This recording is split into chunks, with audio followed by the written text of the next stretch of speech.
Hi guys and welcome to our today's video in which we are going to discuss our unit number 6 section number 2 which is Kalinga the turning point. So moving from fiction to real life, let us read about Ashoka. तो अभी हम fiction से असल ज़िंदगी की तरफ move on करते हैं. मतलब जो हमने पिछली स्टोरी पढ़ी है टेंजरिन द वास्प की, वो एक इमेजिनेटिव स्टोरी है, वो एक असली स्टोरी नहीं है. It is a work of fiction. But अभी जो हम कहानी पढ़ने जा रहे हैं वो कोई भी मतलब फिक्शन नहीं है, वो असल में हुई है. ठीक है, असली घटना है ये, असली स्टोरी है ये. Now Ashoka the great Mauryan ruler of 3rd century BCE. तो अशोका कौन था? एक मौर्यन रूलर था. ठीक है, मौर्यन राज्य का वो एक राजा था ड्यूरिंग द 3rd century के दौरान. Now at the height of his conquest he realized the cruelty of warfare and decided to renounce it. कि मतलब वो जब वो जंग लड़े जा रहा था ठीक है, कि मतलब काफ़ी ज़्यादा उसका बिजी स्केड्यूल हो रखा था. ठीक है, तो फिर उसने एक जंग के बाद क्या रियलाइज़ किया कि ये जो जंग वगैरह है ना, ये जो भी हम लोग लड़ाइयाँ ह्यूमंस करते हैं, इनका कोई भी फ़ायदा नहीं है एंड ये बहुत ही ज़्यादा क्रूअल है. ठीक है, एंड फिर उसने डिसाइड किया कि मैं बैटल्स छोड़ दूंगा, मैं वॉर छोड़ दूंगा एंड पीस की तरफ उसने फिर एक कदम बढ़ाया और पीस के लिए वो वर्क करने लगा. After that he focus his efforts on promoting peace and wellbeing of his subjects. ठीक है, कि उस लड़ाई के बाद लड़ाइयाँ जब उसने छोड़ दी तो उसके बाद वो क्या करने लगा, वो पीस को प्रमोट करने लगा. ठीक है, शांति के लिए काम करने लगा एंड अपने जो सब्जेक्ट्स थे, अपनी जो प्रजा थी, उनकी देखभाल करने के लिए और चीज़ें करने लगा. He has left inscriptions on stone which promotes this message among people even today. तो उसने अपने जो भी मैसेजेस थे वो पत्थरों पे कार्व करके हमारे लिए छोड़े गए हैं. ठीक है, उसने ये अपने जो सारे पीस वगैरह के मैसेजेस थे ये उसने स्टोन पे कार्व किए थे, जो हम आज भी पढ़ सकते हैं. This is Ashoka standing in the middle of a battle carnage.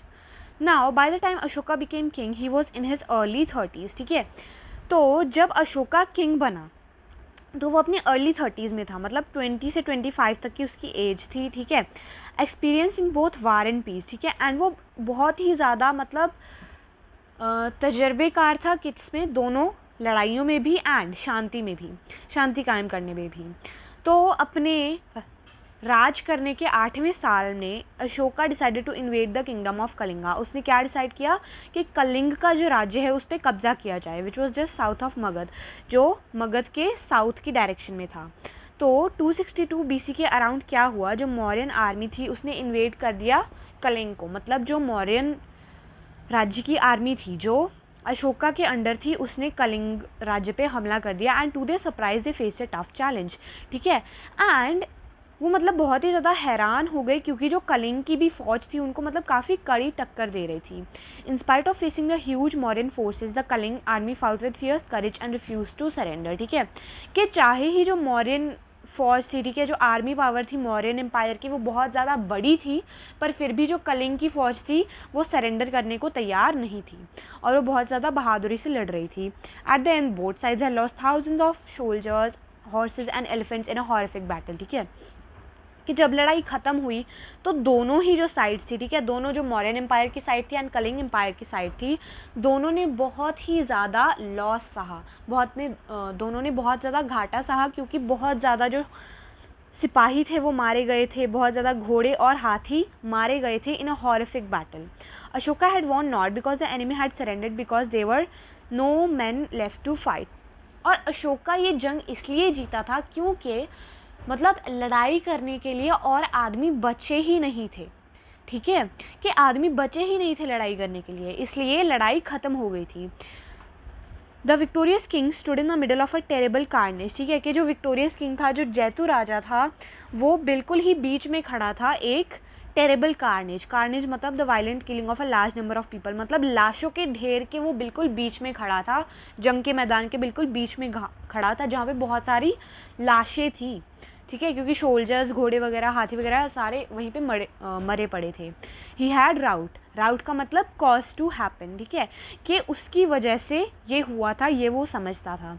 In a battle field filled with the dead and dying and took a close look at what he had achieved. Was this terrible prize worth what he had gain, ठीक है, कि ये मतलब जो कीमत है ये उसने चुकाई थी सिर्फ एक राज्य को कब्जे में करने के लिए। अशोका's own words said best as he wrote in the 13th edict।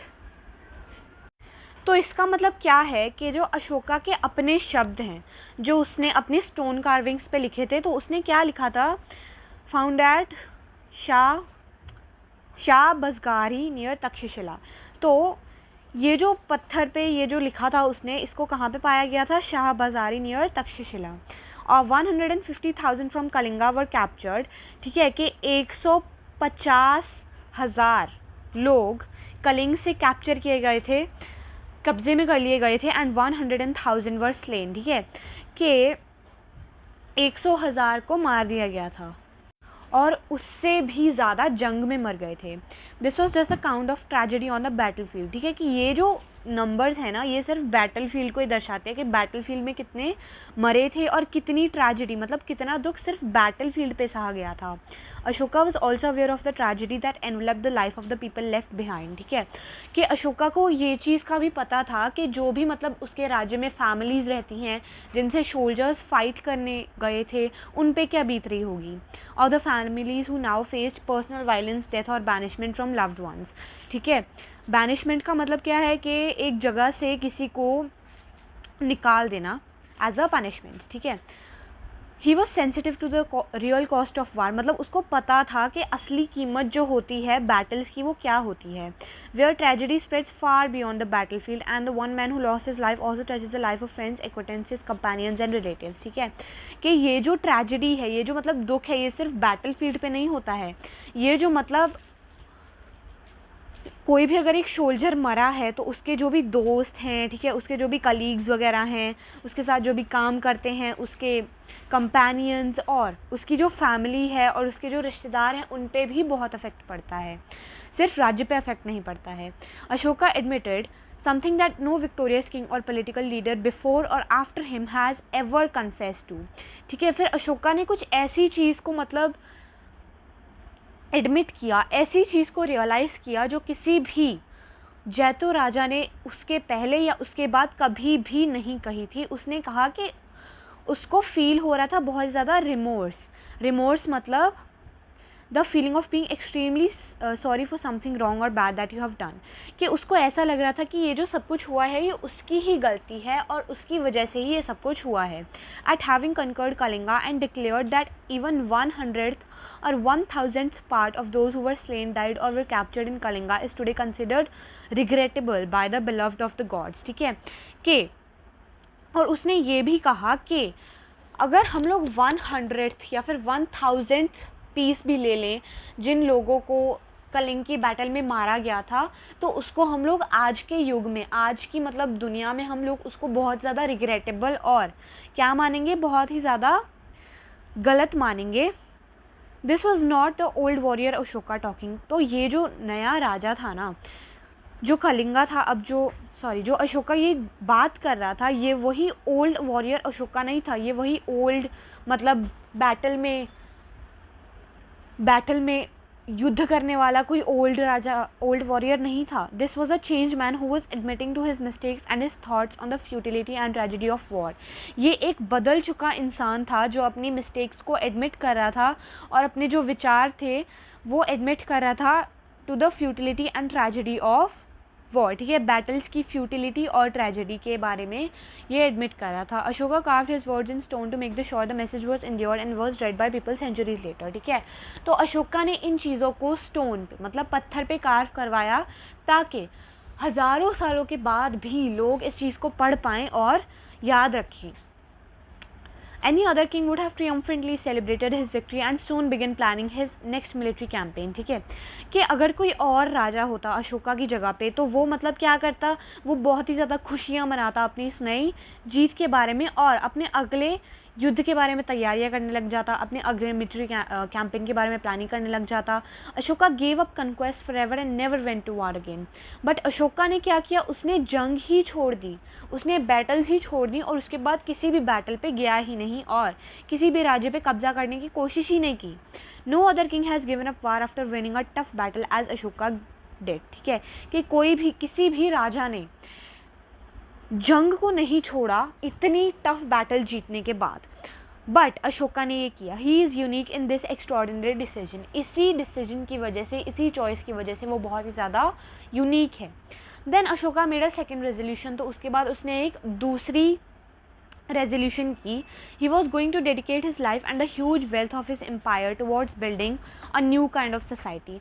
तो उसकी जो अपनी वो सारी ज़िंदगी और जो उसकी वेल्थ थी, जो उसकी संपत्ति थी, उसके सारे राज्य की, वो उसको डेडिकेट करने वाला था ताकि वो एक नए काइंड की सोसाइटी बना सके, ताकि वो एक नए किस्म का समाज बना सके जहाँ पे जो लोग थे वो रह सके by the rules of virtue and उनको जो understood moral behaviour, normal human behaviour, gentle behaviour उनको पता हो, so that they may enjoy the blessings of non injury, self control, equal conduct and gentleness. ठीक है, कि ताकि वो इन चीज़ों को इन्जॉय कर सके, जो क्या है, नॉन इंजरी, किसी को हार्म ना करना, अपने आप को कंट्रोल में रखना, ठीक है, एंड इक्वेबल, इक्वालिटी रखना, conduct and gentleness, gentle living. These principle he called Dhamma. तो ये जो सारी चीज़ें थी, ठीक है, नॉन इंजरी, सेल्फ कंट्रोल, इन सब चीज़ों को वो क्या बुलाता था? Dhamma, the laws of good conduct and moral living. के ये जो चीज़ें हैं ये एक अच्छा जीवन जीने के लिए बहुत ही ज़्यादा ज़रूरी हैं। So the war drums would now fall silent in every direction, would echo the calls of Dhamma. ठीक है, कि अभी जो जंग के जो ड्रम्स होते हैं, जंग के जो ढोल होते हैं, अब वो नहीं बजेंगे, बल्कि जो गूंज होगी धम्मा के लॉस की, जो गूंज होगी धम्मा की, वो सुनाई देगी हर जगह अशोका के किंगडम में। Ashoka was starting a new campaign and leading a new army to fight for goodness, kindness, tolerance and gentle living. Ashoka एक नया कैंपेन बना रहा था, एक नए काइंड की सोसाइटी बना रहा था और एक नए काइंड की आर्मी वो लेड कर रहा था जो फाइट करती थी किसके लिए? अच्छाई के लिए, काइंडनेस के लिए और सहन शक्ति के लिए और जेंटल लिविंग के लिए। He was laying the foundation of a real civilisation. वो मतलब नींव रख रहा था एक असली समाज की, एक असली सिविलाइजेशन की। And it was not to be easy. 2000 years later the world has still not learn to value what he said and that is our tragedy. अभी 2000 साल बाद ये घटना, अगर हम लोग ये घटना हुए को, ठीक है, अशोका ने जब रियलाइज़ किया था, ये हुए को 2000 साल हो चुके हैं, बट आज भी हमने ये चीज़ रियलाइज़ नहीं किया है कि वो क्या कहना चाहता था। Unlike the popular legend, it is not the dramatic transformation on the battlefield. ठीक है, कि जो हमने यूजुअली, ये कहानी आपने पक्का पहले सुनी होगी, एंड ये जो कहानी है इसको बहुत ज़्यादा तोड़ मरोड़ के ना ऐसे दिखाया गया है कि ये जो ट्रांसफॉर्मेशन है अशोका की, ये बैटल फील्ड पे, उसे जंग के मैदान में ही आ गई थी एकदम से। But no, this was a thoughtful practical king who chose a path that he believed would be for the welfare of his kingdom. और ये जो मतलब एकदम ट्रांसफॉर्मेशन नहीं आई, ये एक स्लो ट्रांसफॉर्मेशन थी, एक थॉटफुल ट्रांसफॉर्मेशन थी, एक प्रैक्टिकल किंग की द्वारा, जिसने एक ऐसा रास्ता चुना जो उसकी प्रजा के लिए बहुत ही ज़्यादा अच्छा साबित होगा एंड और उसको भी बेनिफिट होगा इस चीज़ से। ही remained a busy king all his life, very conscious of his duty towards his subjects. ठीक है, और फिर उसने जो अपनी बाकी की ज़िंदगी एक बहुत ज़्यादा व्यस्त राजा की तरह बिताई, मतलब वो अपने बहुत ही ज़्यादा प्रजा की बहुत ज़्यादा सेवा करता था और अपना जो राजा का धर्म था वो बहुत ही ज़्यादा निष्ठा से निभाता था। All men are my children, just as I desire for my children that they may obtain every kind of welfare and happiness, so do I desire for all men. ठीक है, कि ये जो मेरी प्रजा है और ये जो सारे लोग हैं, ये भी मेरे बच्चों के समान है, और जैसे मैं अपने बच्चों के लिए हमेशा खुशी और हैप्पीनेस देखना चाहता हूँ, वैसे ही मैं अपनी प्रजा के लिए भी देखना चाहता हूँ। This therefore I have done, namely that at all hours, whether I am eating or I am in closed apartments, in the inner chambers or in the royal lounge, on the horseback or in the pleasure orchards, the reporters may reports people business to me. और फिर वो क्या कहता है कि इसीलिए मुझे मेरे जो भी खबरी वगैरह है वो हमेशा मुझे लोगों के बारे में बता सकते हैं कि मेरी प्रजा कैसे कर रही है, एंड अगर उनको कोई भी प्रॉब्लम है वो मुझे हमेशा बता सकते हैं, चाहे ही मैं सो रहा हूँ, चाहे ही मैं खा रहा हूँ, चाहे ही मैं अपनी गार्डन में हूँ, वो मुझे हमेशा आके बता सकते हैं। These royal orders were carved on pillars and rocks across the empire. और ये जो रॉयल ऑर्डर्स थे, ठीक है, ये जो ऑर्डर्स थे इनको कार्व किया गया था, कहाँ पे? पिलर्स पे कार्व किया गया था, और पत्थरों पे कार्व किया गया था अपने राज्य में, हम हर एक जगह पे अपने राज्य में इसको कार्व करवाया गया था। Officials were instructed to regularly read them out to the people who were mostly illiterate, ठीक है। और जो उसके ऑफिशियल्स थे, जो उसके ऑफिसर्स वगैरह थे, उनको बोला गया था अशोका के द्वारा कि आपको जो लोग हैं जो पढ़ लिख नहीं सकते, आप उनको ये सब पढ़ के सुनाओगे ताकि वो भी मेरे मैसेज को समझ सकें। Also the language is very personal, they are clearly Ashoka's own words, ठीक है। कि ये जो लैंग्वेज उसने यूज़ की थी ना इन एडिक्ट्स में, वो बहुत ही ज़्यादा पर्सनल थी, कि ऐसे जैसे वो हमारे सामने बैठ के हमें बता रहा है अपनी खुद की story. When we read the translation today, it is Ashoka's voice that speaks to us from 2 millennia in the past, full of his thoughts and emotions।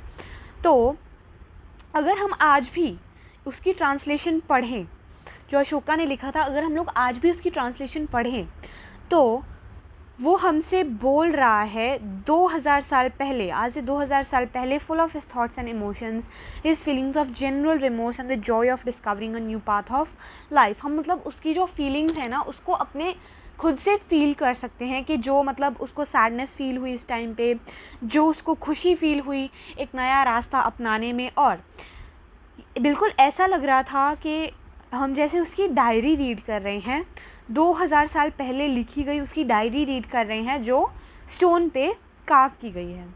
So this was the chapter, I hope you understood the chapter well. I will meet you in the next video, bye bye.